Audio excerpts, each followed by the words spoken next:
Hannibal here from the Hannibal TV, the #1 pro wrestling YouTube channel in Canada. And today we're doing a special interview with former WCW ring announcer, former TNA ring announcer, current GFW ring announcer, and current Ringside with David Penzer podcast host, David Penzer, who of course was close with Mr. Heenan through WCW, and he's been going through a rough time himself lately due to the effects of the hurricane as he lives in Tampa, Florida. So thanks for joining us, David, and I'm really sorry about Bobby Heenan. I wasn't very happy to hear the news. Of course, I never knew him like you, but I was obviously a fan of him my whole life. Yeah, thank you, man. I was sitting watching football and eating dinner, and I got the news and lost my appetite. That's for sure. Plate sitting right in front of me. I haven't touched it. We got lucky on the hurricane, thank God. Looked like it was headed right for us, really strong, but we dodged a bullet. You know, people use terms and they never really think about what they mean. You know, I say dodged a bullet all the time, and I don't really, think about the term, but we literally dodged a bullet, and so that's good. But Bobby is tragic. You know what he's been through towards the end of his life was tragic enough, but he had a lot of issues and had a hard time communicating, and just a lot of things that it was actually really cruel if you think about such a funny guy, to have communication issues. But he lived for his grandkids and his daughter Jessica, and that's what he lived for, and he got quality out of a pretty crappy quality of life. So he'll truly be missed.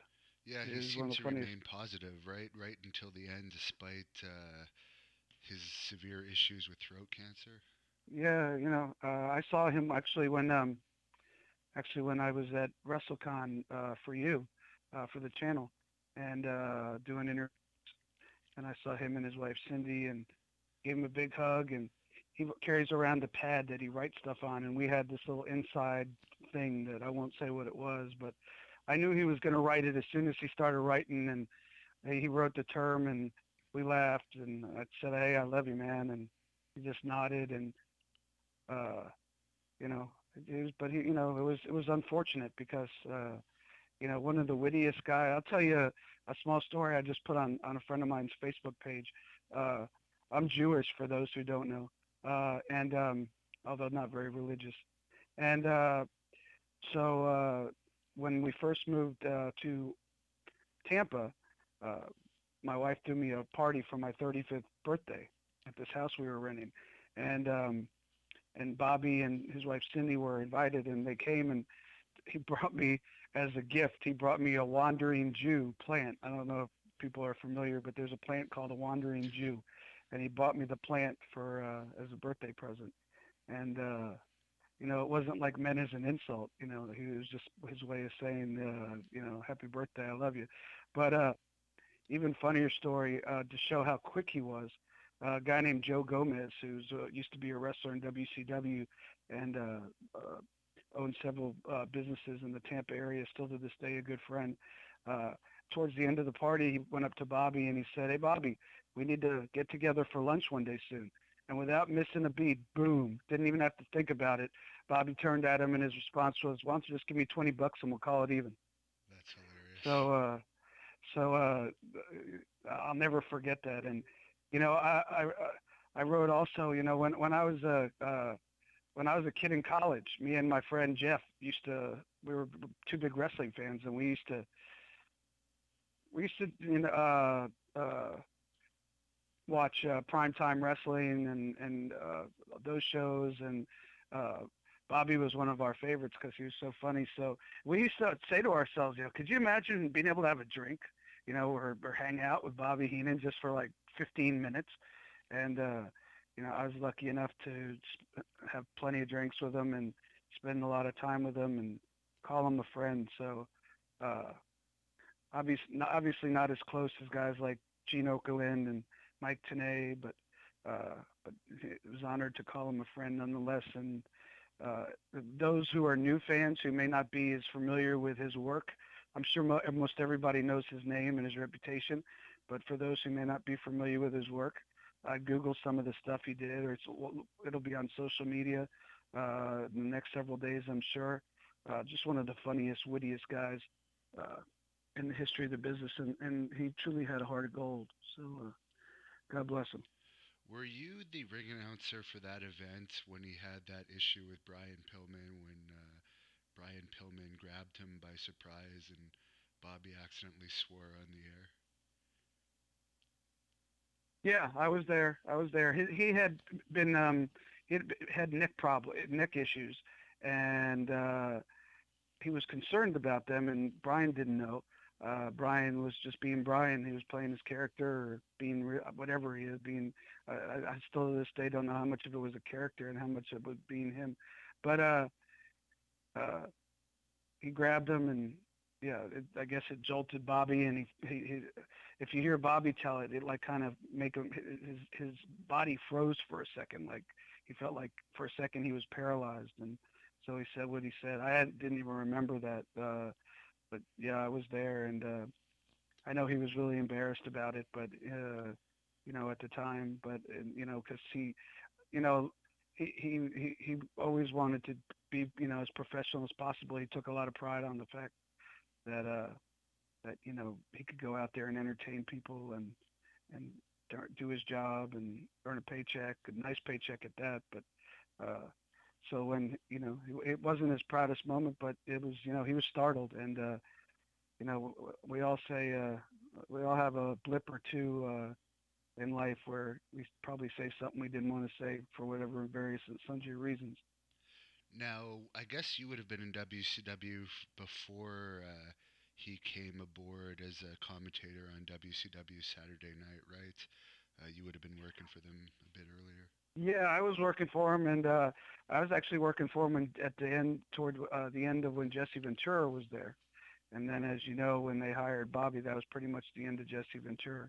Uh, that was pretty much when Eric gave me the job as ring announcer. Before that, I was just, as we talk about in various and sundry conversations that you and I have had or interviews, I was kind of a stooge, and just driving guys up and helping out.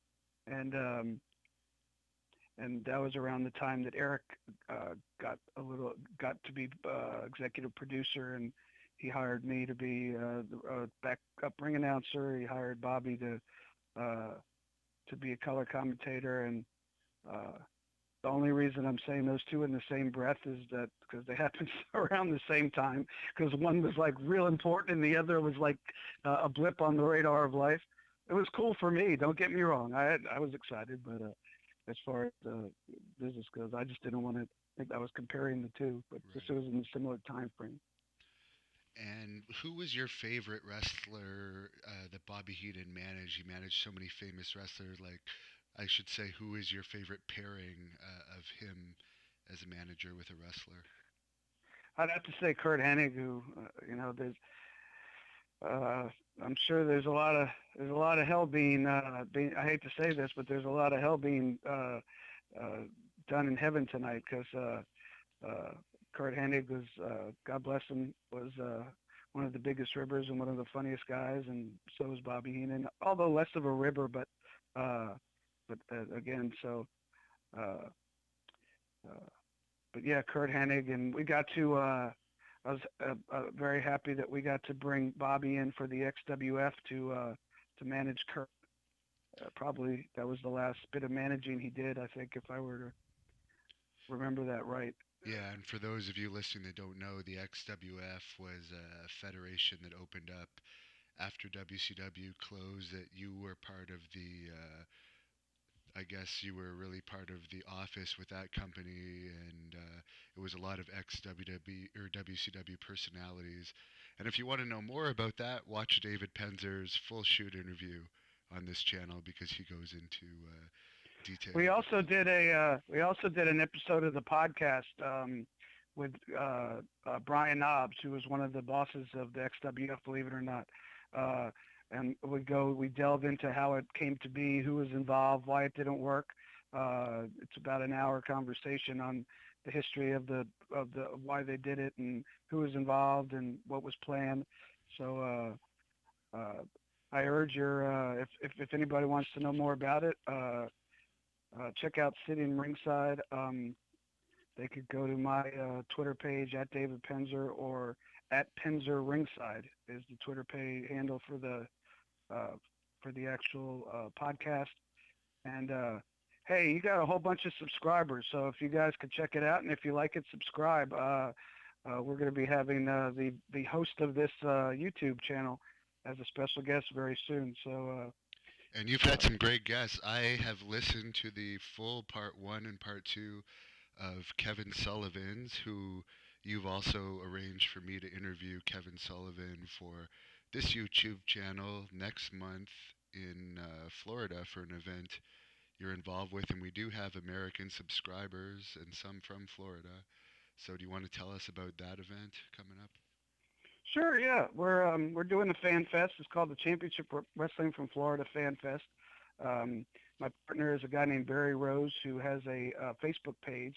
It's Championship Wrestling from Florida Archives. If you're a wrestling fan, I'd suggest you subscribe. He sends out multiple things every day, including a list of the results from almost every year for Championship Wrestling from Florida from the 40s all the way till the end in 1987. And so we did a Fan Fest back about 6 months ago, and we had Jody Hamilton, the Masked Assassin. We had Steve Kern, Bugsy McGraw was there, and a bunch of other Championship Wrestling from Florida legends. And we're doing it again October 28th. We're up in the ante this time and bringing in Kevin Sullivan and J.J. Dillon.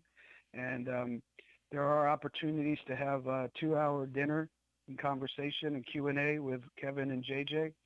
Very few of those are left. But if you have any interest, if you're in the area and you want to know more about it, go to eventbrite.com.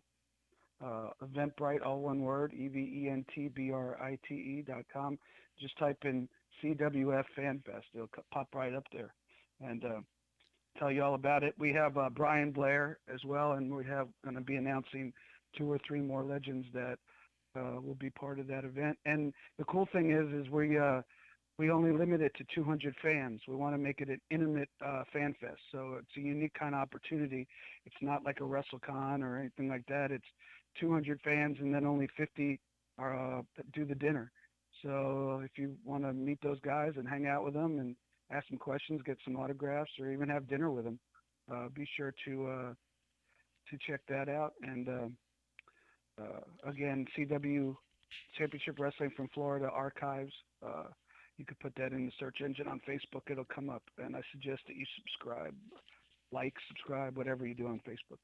And you know me, Hannibal, I'm just learning this social media thing. Yes, and so am I. I think I got Facebook and YouTube covered, but I'm still new at the others. But I will also be at that CWF Fan Fest, and as I mentioned, I'll be doing a 3-hour shoot interview with Kevin Sullivan and another extended one with J.J. Dillon, so I'm excited about that. You may hopefully get some more short interviews like you did at last year WrestleMania. I still have my Hannibal TV polo. It's all pressed and ready to rock and roll, man. Well, we haven't fully decided if we'll be at this year's WrestleMania, but we'll definitely be working with you in the future. And your podcast is called Sitting Ringside. It's on Sitting iTunes. Ringside. And sure, I'd love for you guys, for your fans to subscribe. And we bring some people who are lesser known in the industry, like Gary Juster, but worked behind the scenes in the NWA, the AWA, WCW for over 40 years. He tells a lot of stories about what went on behind the scenes in the NWA days, the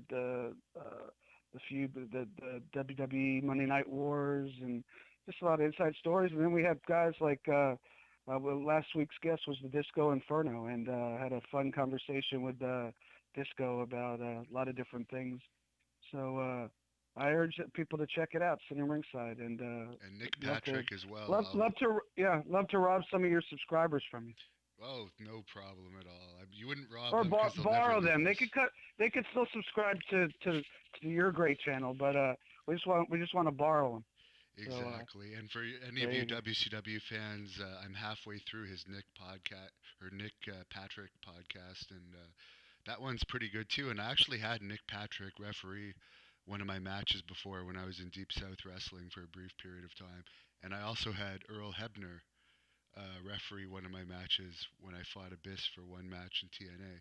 So I was pretty happy because, in my opinion, those are the two greatest referees of all time. But that Nick Patrick podcast, I would highly suggest anyone listening to this checks it out. And I know you're busy, David, so I won't take any more of your time. But could you finish this off with a Bobby Heenan story?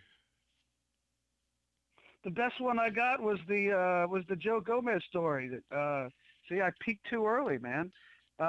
There's no I blow-ups don't. between him and Tony Schiavone backstage. No, no, no. There was a little bit of heat towards the end, but everybody in WCW was miserable by the end of the.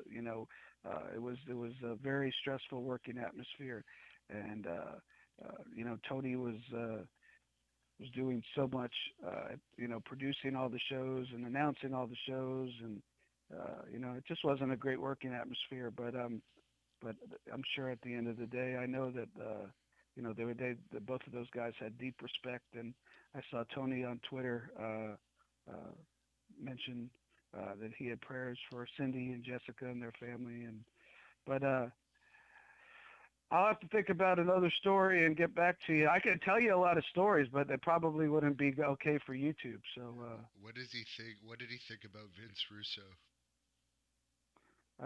he wasn't a big Vince Russo fan. I could Uh, imagine. Was that's, he released under Russo's regime? I don't remember exactly how it happened. Quite frankly, everything was kind of a blur back then. But uh, I could go back and probably research it. But yeah, he wasn't a big fan. He got tired out towards the end. We were traveling. Even Bobby was traveling a lot with Nitro, and we were every Monday, boom, Monday and Tuesday, boom, and then he'd do voiceovers in the studio, and uh, you know, it was, he was just, he was sort of, everybody was sort of done at that point.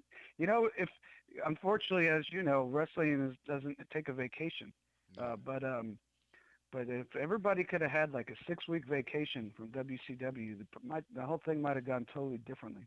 Never even thought about that before, but everybody just needed a vacation. Vacation from the company, a vacation from everybody they were around, and just a chance to reflect. But that's not the way it happened, so we know what happened there. And while I have you on the phone, Global Force Wrestling, I just remembered this. Bound for Glory is going to happen in Canada. It's just been released publicly. Do you have any idea why? Is that because the new owners are based in Toronto? Or I have no idea. I was planning on being at Bound for Glory at Universal Studios at the Impact Zone first Sunday in November, and do the tapings afterwards. And I was booked for those, and I saw somebody text me and said, or PM me and said, "Hey, did you see that? I think there was a rumor it was going to be in the UK. They were teasing where it was going to be, and they put out a UK version and a US version and a Canadian version. And now they've let the cat out of the bag and said it's going to be in Canada, but uh, they have not released the city. I'm not sure where. I hope to be there, but my deal was just driving over from Tampa to Orlando, so I don't know what my status is going to be for Bound for Glory in there, but I'm hope I could be a part of that, and if not, hope to I could be part of their tapings if they ever come back to Universal. I'm a fan of the product and a fan of the people behind it, so I would definitely tell your viewers and listeners that if you haven't checked it out and you can check it out, I would suggest doing so. They sort of have a new concept where they incorporate the footage from Universal Studios with footage of their wrestlers and the people that they work with are partners from AAA, from the Crash in Mexico, from and from Pro Wrestling Noah in Japan. So on one show, you could get a match or an angle from a couple of matches or angles from the Impact Zone, a couple of matches or angles from the from AAA. The same with the Crash and same with Pro Wrestling Noah. So a real international flavor. And for those people who might not have ever seen the Crash, or I had never seen the Crash before, or even AAA, it's an opportunity to check it out. So I think it's a kind of fun new product. They're incorporating from all over the world onto Impact. So I suggest that if you were a fan and you stopped watching, now might be a good time to check it out again. It's hitting its groove, definitely for sure. And speaking of AAA, I guess Rosemary's in TNA. Did you see that whole alleged sexy star Rosemary incident? I saw it, but as a guy that's done grappling for a long time, didn't really seem like a uh, legitimately put on armbar, in my opinion. And like, if you hadn't, I don't know. yeah, I don't know. From all reports that I got, was that something happened that was off script. I was told that AAA was extremely professional with how they handled it, went over and beyond making things right. And Rosemary's okay, and uh, still have a great partnership with AAA. They handled the whole incident with class. But as far as I know, it was a incident that was not part of the part of the what was supposed to happen. But I do not I do not know for sure. Obviously, it's crazy business. yeah, for sure. It's just as someone that knows how to put that hold on, you could snap an arm easily in a matter of seconds, and it seemed to be locked on there for at least 30 seconds. So either there was something bizarre about it, but she definitely didn't have it locked in properly or with the intention to break the arm, I don't think. But who knows? Um, but as we close off here, do you want to just let the fans know, remind them where they could download Sitting Ringside and follow you on Twitter and so forth? Yeah, you could go to radioinfluence.com, or you could go on iTunes or Stitcher, any place where you can find a podcast, and uh, or just go to my Twitter page at David Penzer, all one word, or at Penzer Ringside, all one word, and it's not hard to find. And appreciate you guys giving it a listen, and if you like it, subscribe, like I said earlier, and we're looking forward to having you on. We've been trying to make it work, and for whatever reason, uh, uh, our schedules have crossed. But real soon here, we want to get you on and let you tell your story, and I'll be on the other end of this. I'll be grilling you with the questions. So get ready. And of course, my next match is September 30th against Gangrel, who doesn't seem to age, maybe is a true vampire, and he also lives in the Tampa area. But just as my final question to close this off, what is the ring announcer going to say when it's all over in my Canadian Championship match against Gangrel September 30th in Napanee, Ontario? I don't know. That may be a tough one. Gangrel trained where I broke in Global Wrestling Alliance. When I was breaking in, he was training, and he's been on some Legends of Wrestling shows lately, and he's you've said it exactly right. He has not aged. So I don't know. I'm not a betting man, but I think that you better start training, kid. That's all I got to tell you. Well, I've already ran 3.5 hours today. I'm going to train twice tomorrow, and I will be in top shape for that. Thank you very much for coming on, and I would highly recommend everyone subscribe to his podcast. And of course, we have a podcast too, greatnorthwrestling.podomatic.com, and we also put it on our The Hannibal TV YouTube channel, so subscribe. TheHannibalTV.com is our website, and thanks again, David Penzer, God the bless. David God bless. Penzer from Tampa, God, Florida. God bless Bobby Heenan, the best of all time. Yes, God bless him and his family.